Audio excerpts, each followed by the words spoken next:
up, print hustlers? We are here at M&R Company's T&J Print University's class. Today we're doing a class on best practices using Printavo and just running your shop overall. Really excited about it. Got to show you around the facility. They've got an incredible place here going on. We have landed. Welcome to Brazil, Illinois, home of M&R headquarters.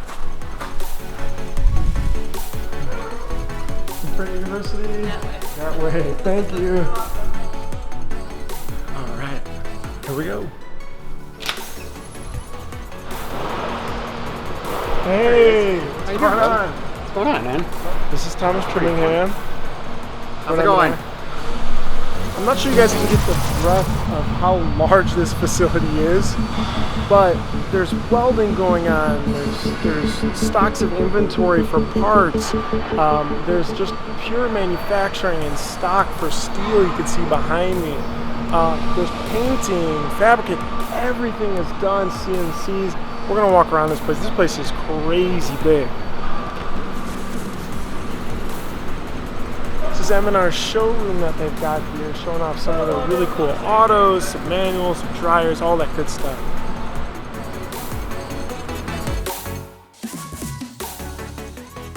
Bruce, how the heck are you? Man, the myth, the legend. You guys prepping this thing? No, we're doing a strike off for a non-profit. Oh, awesome. We're just testing the white faces, seeing which works better. All right, and now we're running late. I'm gonna show you guys around here though in a little bit.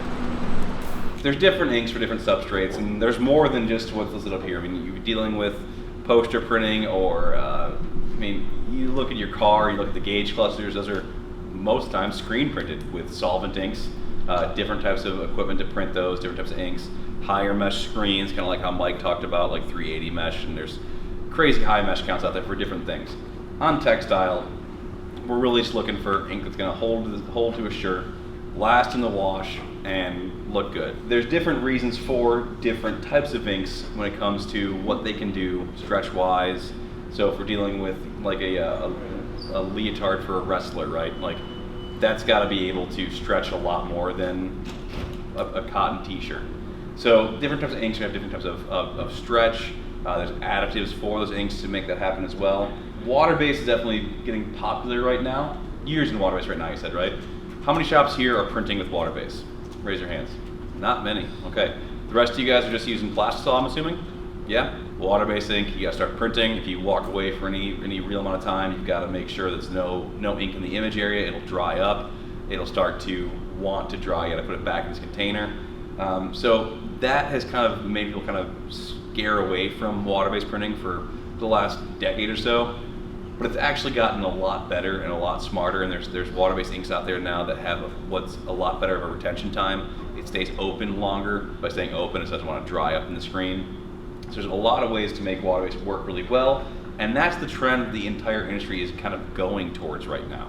If we look at Asia, it is a lot of water-based ink. Nick, you've 100%. Yeah, it's all water-based actually. Like, yep. You know, the shop running plastisol in Asia, they're few and far between unless there's a specialty application. Yep. So. Unless you're like Trevay's shop, that he's some plastisol, but they're also making their own plastisol in their shop every day. They're going through 200 tons of ink a day.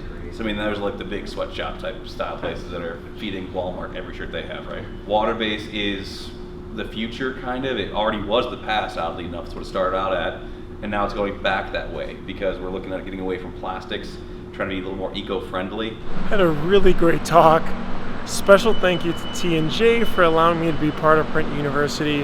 Got a couple meetings with these guys here for a little bit, but that was awesome. We're gonna drop the slides down below. Just some really great tips that we let go on sales and marketing and keeping track of your workflow and management, training, all this really great business stuff that I feel like there's not enough good info out there on the web. But take a look. Let us know your tips too that you think are helpful that we could share with others. Leave them in the comments below. Time to get on this tour. Let's learn. Well, again, welcome. Glad you could make it through the whole day. My name is Jeremy. I'm the print lab coordinator for M&R. This is basically our research and development. This is our showroom. So all of your newest and best, greatest machines are here on this floor. This is my Candyland. This is my Willy Wonka chocolate factory, and I'm lucky to be a part of it. It is an amazing group here at M&R, and it's an amazing team, and all the machines we get to work on are solid machinery that once purchased will last you your lifetime. And if you ever had problems with it, here's the place to come to, and we're the guys to talk to. Tired of leaning over and doing that pull on your squeegee? Talk to Matt about the Diamondback Ii. That's going to be your most affordable intro machine into the auto world. It's around, I think, starting at 28, 30K, and it's a game changer. It really allows you to take your production to the next level and start making money for yourselves and your company. So from 1985 till now, from 3-man ownership, he went into a multi-corporation over one in the US, and then there's a facility in Poland, over 500 employees, and over 330,000 square feet of production. Does M&R stand for something? Well, there's a lot of stories about that. I've heard a couple of them. First story I heard is M&R, he just needed a corporate identity. So they came up with M&R, just initials, he thought it sounded good. The second story I heard was when he first started M&R, he was working out of a facility called Monkey Rags. And so he created M&R based off that. And then the third story has never been revealed. So it's one of those three. This is backlot inventory of raw materials. And you'll kind of see throughout the factory a common theme. You'll see a lot of similar shapes and sizes. We don't like to waste anything. So all of the steel that gets brought in, all of our steel is brought in from Canada raw. It's all processed and manufactured over here with CNC machines, and then put together and welded over here. Automated welding over here for all of our round presses. And then it goes into refining, sanding down here. And then we'll come over and we'll show you the actual production. Everything from the manuals to the autos all get made here. They're powder coated, our M&R blue, and then they're produced in different sections. And then we crate them and send them out. We also do dryers, and it's everything from intro level dryers. You saw they were using the blue flash, which is an IR.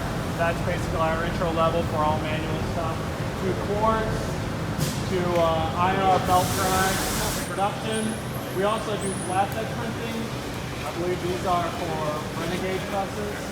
So our oval offering is the striker. That's what you guys saw me working on. That's what the Digital Squeegee is on.